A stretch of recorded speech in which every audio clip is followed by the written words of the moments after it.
This is a beautiful location on a beautiful evening. So while we're here, we may as well change the world, right? Let me thank all those who have spoken. Let me thank Justin Fetter and friends for their music. Let me thank Mayor John Geddes for his welcoming here. Let me thank Joshua Alicia, who's head of the College Democrats. And let me thank somebody whose books I hope you read, and that is Dr. Cornel West. And while you're out reading books, read the books of Adolph Reed as well. And listen, as you have, to Philip Agnew, who's one of the best young organizers in this country.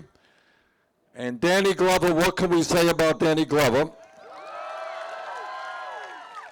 Except you all know Danny as a great actor.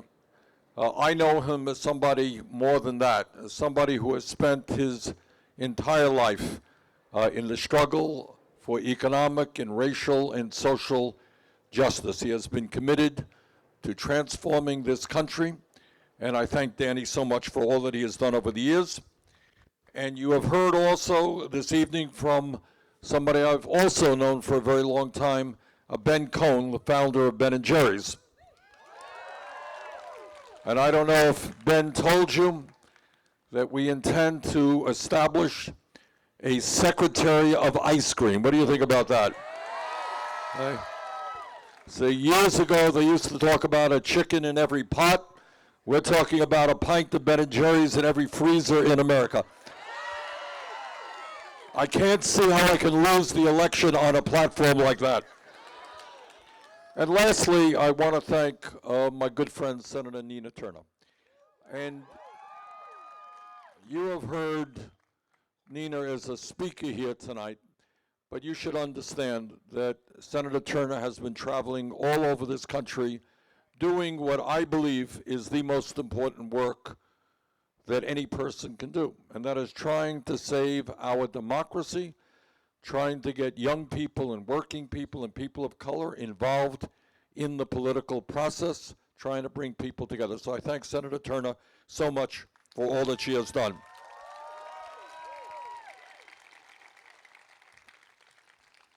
This campaign that we're running is about a lot of things. It is about defeating the most dangerous president in the modern history of the United States of America.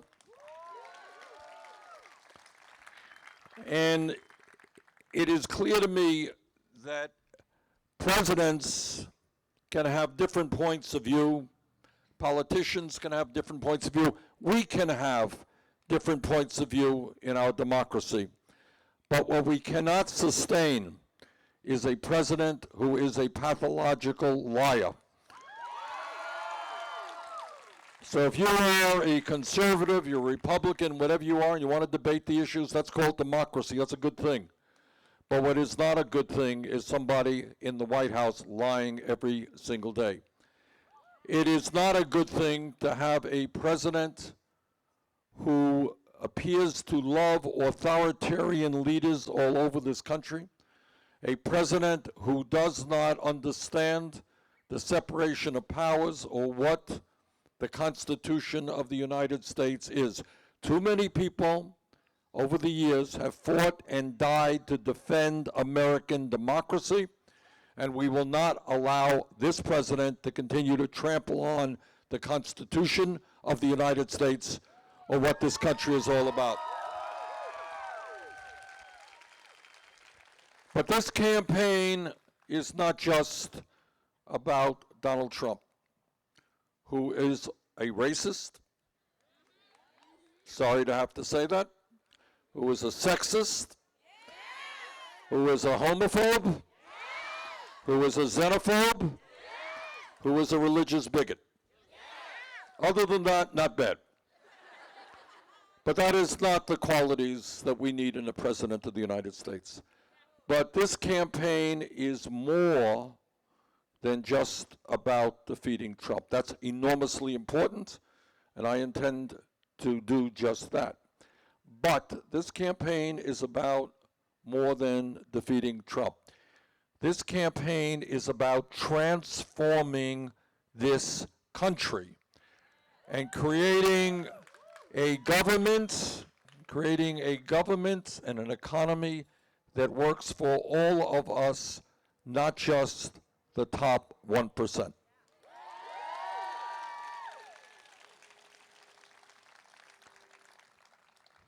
This campaign is about ending the grotesque level of income and wealth inequality that exists in this country. All right, now you don't see much of that on TV, and you don't hear about it in the Congress, but I want each and every one of you to be thinking hard about whether you are comfortable about living in a country where three wealthiest people, own more wealth than the bottom half of American society. Where the top 1% owns more wealth than the bottom 92%. Now here in South Carolina, and in my state of Vermont and all over this country, you got a lot of people who are working 2 or 3 jobs, and then some of them are right here. You got folks who are trying to get by on $9-10 an hour, which is very, very difficult to do. You got folks who are paying 45-50% of their limited incomes for housing. You got folks who cannot afford health insurance. You got folks who are leaving college deeply in debt. And in the midst of all of that, and by the way, tonight, another disgrace, you got 500,000 Americans sleeping out on the streets. Okay? This is not the kind of America that we have to live in. So what I'm asking you all this evening is to do something that is pretty hard, and that is to think outside of the box. See, what the system kind of tells you, what the television tells you implicitly and explicitly, what politicians tell you, is think small, not big. Maybe if we all do this, we can deal with this issue a little bit here and a little bit there. But that's about all. Because bottom line, what the establishment tells you is you're powerless. You got no power. And if you're going to be contributing hundreds of millions of dollars into the political system, I doubt it. And if you own major corporations that will determine whether jobs stay in the United States or whether they go to China or Mexico or wherever, I doubt it. You got one vote. And what the system is trying to tell you is you are powerless. What I'm here tonight to tell you is that if you stand together, if you do not allow Trump and his friends to divide us up based on the color of our skin or where we were born or our religion or the country that we came from, if we stand together around an agenda that works for all of us, we can accomplish huge things. That's the message.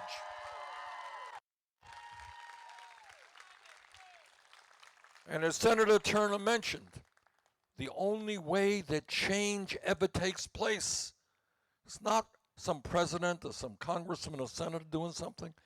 The only way that change takes place is when millions of people stand up and demand it. And today, literally today, a few hours ago, I was in Greensboro, North Carolina. But all over this country and all over this world, people are standing up, they're going on strike, they are demanding that the United States government do something about the crisis of climate change. And I'm going to talk about climate change in a minute, but my point is that is the way that change takes place.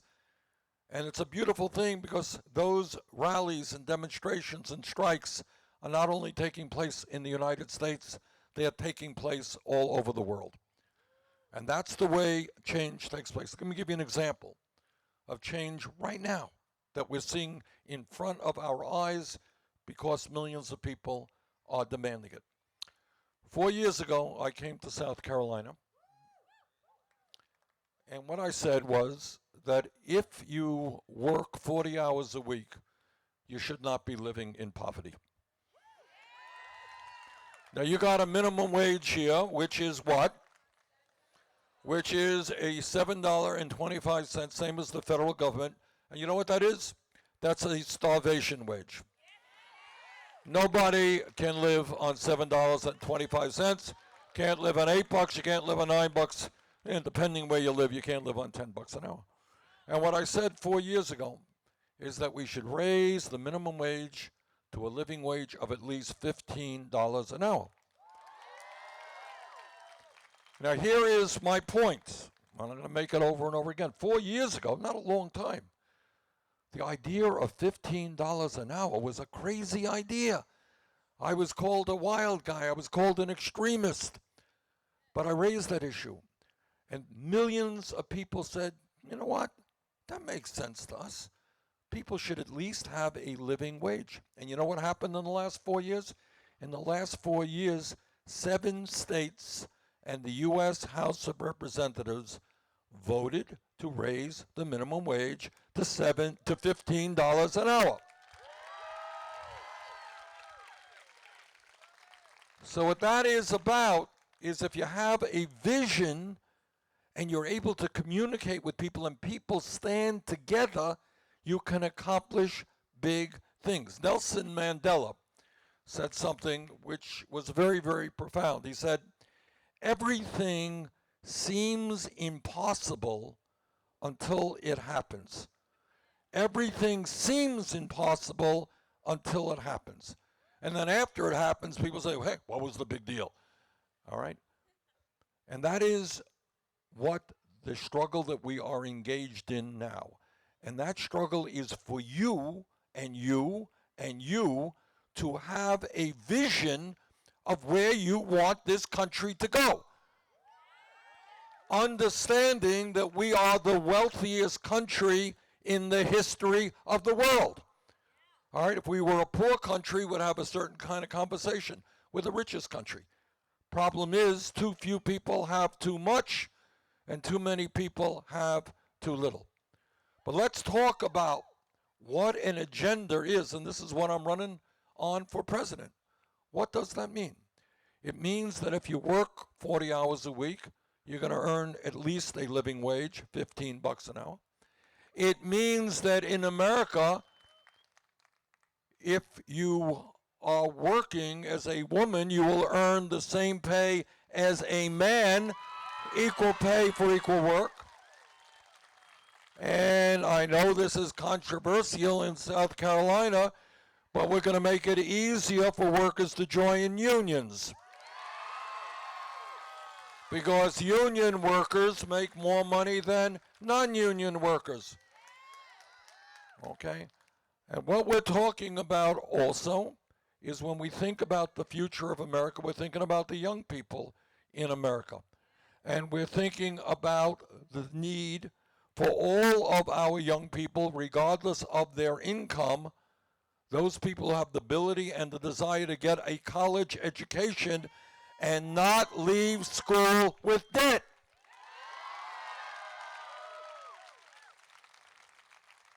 Is that a radical idea? Well, I want you to understand, and this is what thinking outside of the box is about. 11 years ago, the United States Congress, against my vote, bailed out the crooks on Wall Street and provided them with trillions of dollars of zero interest or almost zero interest loans through the Fed. Today, the fossil fuel industry receives hundreds of billions of dollars in tax breaks and subsidies. A couple of years ago, Donald Trump and his friends, Republican friends, gave the top 1% and large profitable corporations well over $1 trillion in tax breaks. So if we can provide huge amounts of aid to the 1% and to Wall Street and to large corporations, I think we can cancel all student debt in America.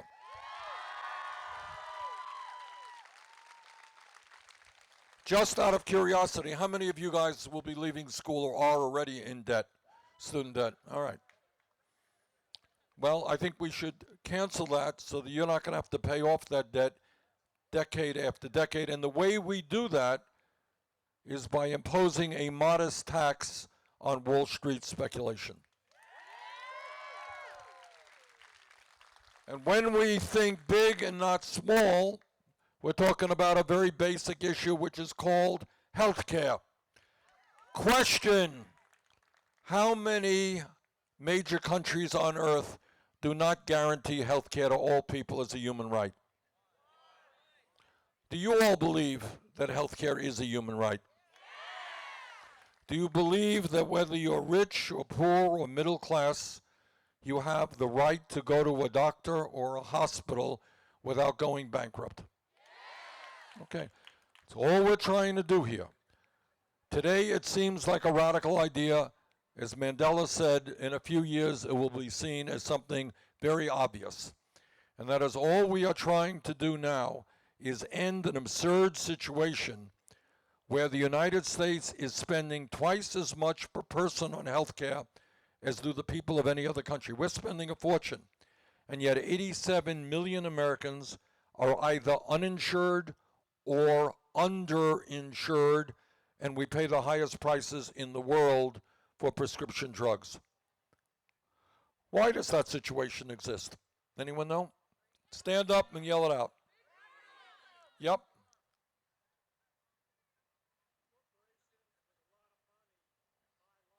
Good. Absolutely right. Gentleman said that corporations with a lot of money buy lobbyists. Apropos his response, in the last 20 years, the pharmaceutical industry alone has spent billions and billions of dollars on lobbyist and campaign contributions. Anybody here know anybody who's dealing with diabetes? Okay, anybody here have diabetes? Anybody here taking insulin? All right. Last month, I made a trip to Canada with a bunch of folks from the Midwest who are dealing with diabetes. We bought insulin in Canada for 1/10 of the price that is paid in the United States. Same exact product, same company. And I want you to think about how that happens. And the answer is that what the gentleman said, is that in this country, the drug companies can charge us any prices they want because there is no regulation. They own the United States Congress. Congress doesn't regulate them. They regulate the Congress with their lobbying and their campaign contributions. That's what we are taking on. So I believe, and more Americans believe, in a Medicare for all single-payer program. And what that means is no more premiums, no more deductibles, no more co-payments, no more out-of-pocket expenses. We will pay for health care out of the general tax base in a progressive way, which will mean that almost everybody in America, except the very, very wealthy, will be paying less for the health care that they get. And let me tell you what that health care is. That health care means you go to any doctor you want, you go to any hospital you want. It means that if you have major surgery in a hospital, you come out of that hospital without any bill at all. Now we're going to pass that. We have a minor obstacle in our way, and that is the healthcare industry that made $100 billion in profits last year. Just a minor obstacle. And they're going to spend hundreds of millions of dollars on dishonest ads that you'll see on television and hear on the radio. When you hear those ads telling you how terrible Bernie Sanders is or how terrible Medicare for all is, understand who is paying for those ads. People who are paying for those ads made $100 billion in profits last year, while 30,000 Americans died because they couldn't get to the health care they need on time, and 500,000 Americans went bankrupt. Those are the people who are paying for those ads. And they could spend all the money they want on those ads we are going to defeat them because the American people want Medicare for all.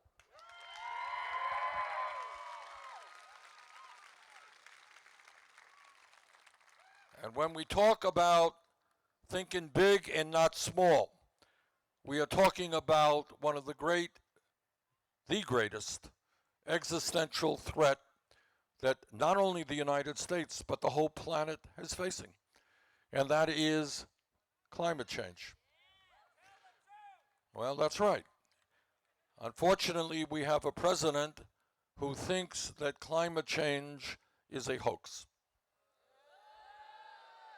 Well, I think that Trump is a hoax.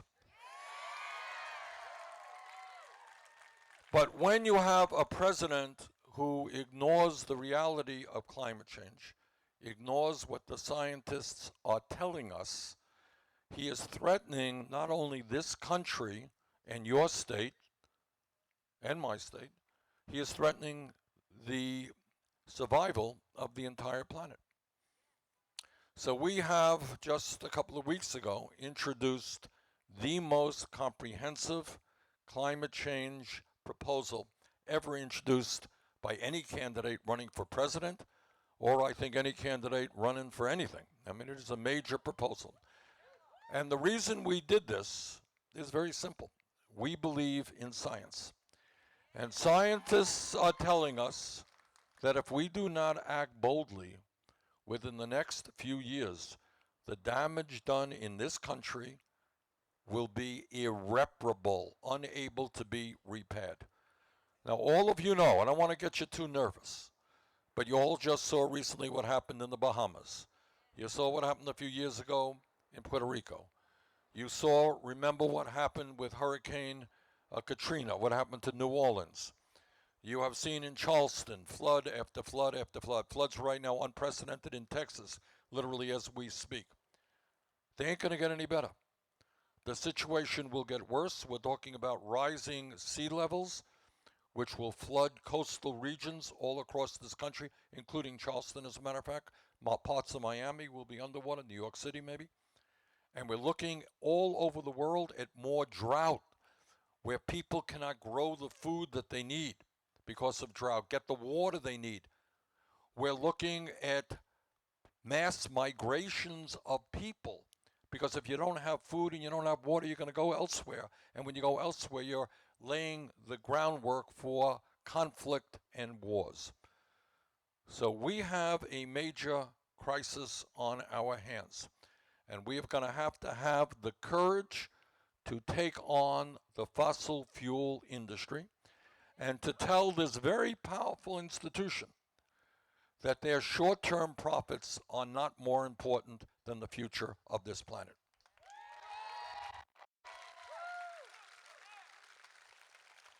So our goal is to transform our economy away from fossil fuel to energy efficiency and sustainable energy. And by the way, when we do that, we're going to create up to 20 million good-paying jobs.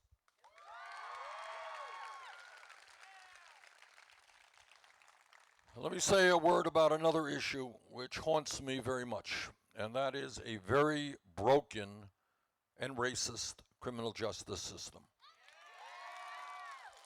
Now, what is that about? Again, I'm asking you guys to think outside of the box, to think beyond what you read in the papers or you see on television or what you hear in school. Ask yourself a simple question. How does it happen that in the United States, the wealthiest country on earth, we have more people in jail than any other country on earth, including communist China, which is 4 times our size? How does that happen? Well, it happens for a lot of reasons. But one of the things that we have got to do, and that I will do as president, is invest in our young people in jobs and education rather than more jails and incarceration. Okay? And part of the problem, I'm going to ask you a question. I've been asking this question just in the last few weeks, and I've been amazed at the response that I get. One of the things that I intend to do as president is to end the very, very destructive so-called war on drugs. All right? And I talked to a guy this morning, and he said that when he was a young man, he got arrested for something. We didn't go into all the details. I assume that it was drugs. And he got a criminal record. And then he tried to get into school, he tried to get a job, and there were real impediments in front of him. People said, well, no, he's a very bright guy. We'd rather not hire you. He ended up starting his own business and did very, very well. But all over this country, there are people whose lives have been destroyed because they have a criminal record associated with possession of marijuana. Question, how many of you know anybody, or perhaps yourselves, who have been arrested for the possession of marijuana? Please raise your hand. That is a lot of people. That is a lot of people. So this is what we're going to do. We are going to, decriminalize and in fact legalize possession of marijuana in this country.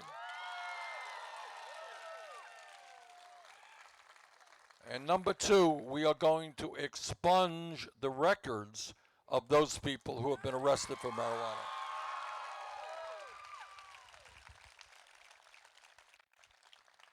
Number three, many of you don't know this, but right now we have about 2 million people in jail. That's federal, state, and local jails. About 20% of those people, some 400,000 people, are in jail without having been convicted of a crime. Why are they in jail? Anyone know? That's right. Because they cannot afford cash bail. That is outrageous, and that is not what the United States should be about. We're going to end cash bail in this country.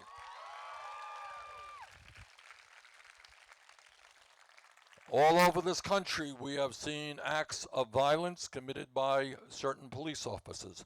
We are going to hold police departments accountable all over this country.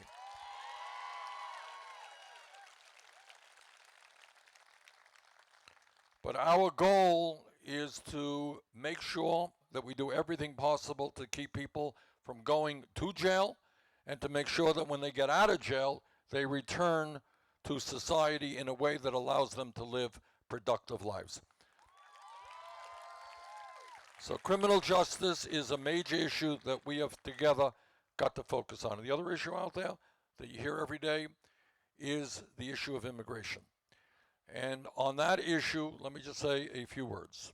As President of the United States, I will end the demonization of immigrant people in this country.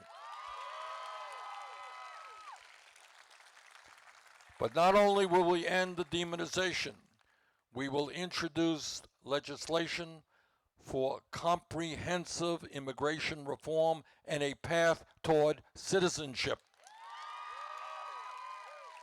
We will make sure that we will reestablish through executive order legal status to the 1.8 million young people in this country who are in the DACA program.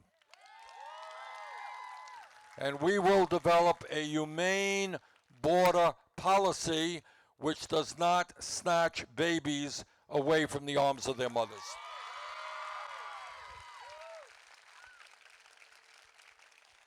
And I'm glad to see some folks here wearing t-shirts which says, "Moms demand action." Thank you, moms and dads. We have an epidemic of gun violence in this country. All of us are horrified and disgusted that every week, it seems, we see another mass shooting, but it's not just what you see on television. My guess is that today, somewhere in America, somebody shot 2 or 3 people, and you don't know about it, but it goes on every single day. We lose about 40,000 people a year to gun violence. A lot of it suicide, a lot of it killings. The American people want gun safety legislation. There's no debate about that. That debate is over. The American people want to expand background checks. They want to do away with the gun show loophole. They want to do away with the so-called, with the provision that allows people to legally, the straw man provision that allows people to legally buy guns, go through a background check, and then sell them to criminals. And more Americans, and now a pretty strong majority of Americans now believe what I have believed for a long time, that we must ban the sale and distribution of assault weapons in this country.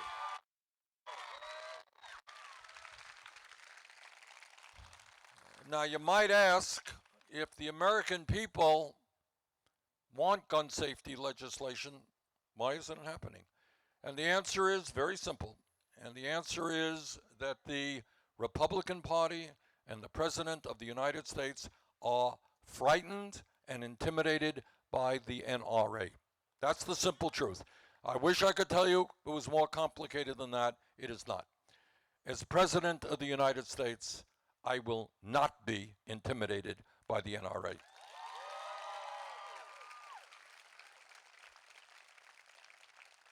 And there's another issue, which I know is, again, controversial here in South Carolina. But let me tell you what I think. And I believe that it is women who have the right to control their own bodies and not politicians.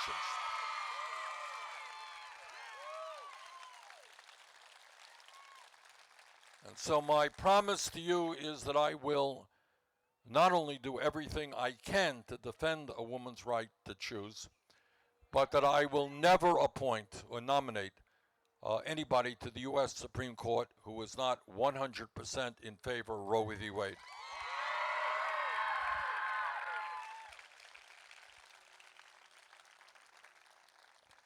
Let me just conclude by saying this. You are enormously powerful people if you choose to exercise that power. What the system wants you to believe, is that you really shouldn't get involved. Why do you want to waste your time thinking about politics, thinking about who to vote for, thinking about the issues? You got better things to do than that, right? No, you don't. You really don't. So I don't want to be a killjoy here and tell you that that is your responsibility as American citizens. It's a responsibility that was given to you by people who fought and died so that you have a right to control this country. And I know that you got a lot of friends who think that politics is nonsense. They don't vote. They're so sophisticated. They think you're a jerk. You know, you told them you went to a Bernie Sanders rally and they'll laugh at you and think you're a jerk and all that stuff. And this is what I would suggest that you tell those people. Tell them you're sick and tired of hearing them complain about the student debt they're going to have when they get out of college. Tell them you're tired of hearing about they can't afford health care, what is going to happen after they leave school. Tell them you're tired of hearing about them moaning and groaning about making $9 an hour. Or hearing them complain about climate change or racism or sexism or homophobia. People are very good at complaining, ain't so good in acting. All right? So I don't want to get you too nervous, but the future of this country and the world rests with you. It's true. It rests with your generation. And the good news is that the younger generation in America today is, in my view, the most progressive younger generation in the modern history of this country. And you should be very proud of that. It is a generation which is not racist, not sexist, not homophobic, not xenophobic. It is a very, very decent generation of young people. And I thank you for that. That is the good news. That's the good news. But now I'm going to give you the bad news. You're still a good generation. Bad news is the voting rate within your generation is much too low. And here is the simple truth. If your generation, people say under 30, voted at the same rate as people over 65, we would transform this country. That's about it. because your generation is a progressive generation. So what we are trying to do in this campaign is create a political revolution. That's what we're talking about. It's a campaign which says us, not me, because I can't do it alone. I need millions of people to help me. And you know why? Because Wall Street and the insurance companies and the drug companies and the fossil fuel industry and the military industrial complex and the prison industrial complex, these are very powerful guys. They have unlimited sums of money. They own the media. They are very powerful people.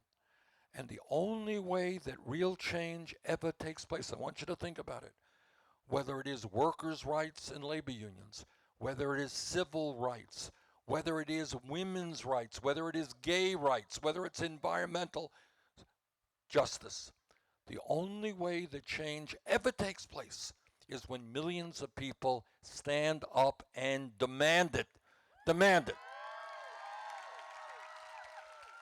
And that's where we are right now. That's the moment in history where we are right now. If you believe that people who work for a living should not be in poverty, if you believe that health care is a human right, if you think that young people should not be in debt because they got a higher education, if you think we have got to save the planet and take on the fossil fuel industry, if you believe we should not demonize immigrants but move them towards citizenship, if you believe that we've got to reform a broken and racist criminal justice system, if you believe that women have the right to control their own bodies, if you believe that we should end a system in which billionaires can contribute unlimited amounts of money to buy elections and suppress the vote, making it harder for young people and people of color to vote. If you believe all of that, or any of that, or more, you must be involved in the political process.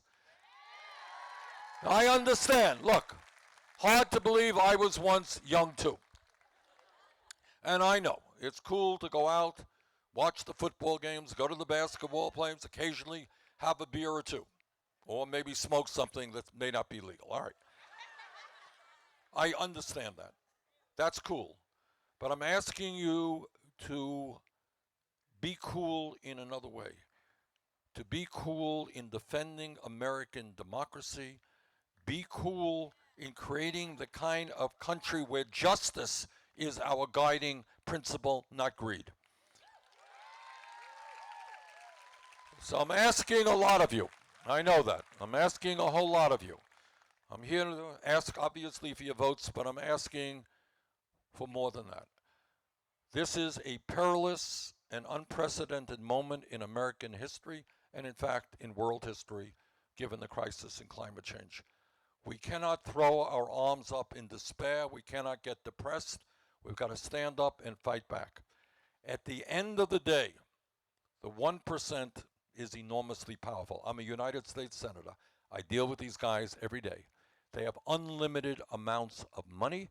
They have extraordinary power over our economy. But at the end of the day, the 1% is 1%. And we are 99%.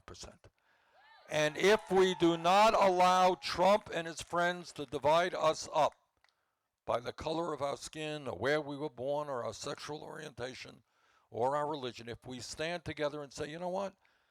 We want a nation of economic justice. We want a nation of social justice. We want a nation of racial justice. We want a nation of environmental justice. If those are our goals and we're prepared to stand up and fight, we can achieve those goals and create the kind of America we know we can become. Thank you all very much.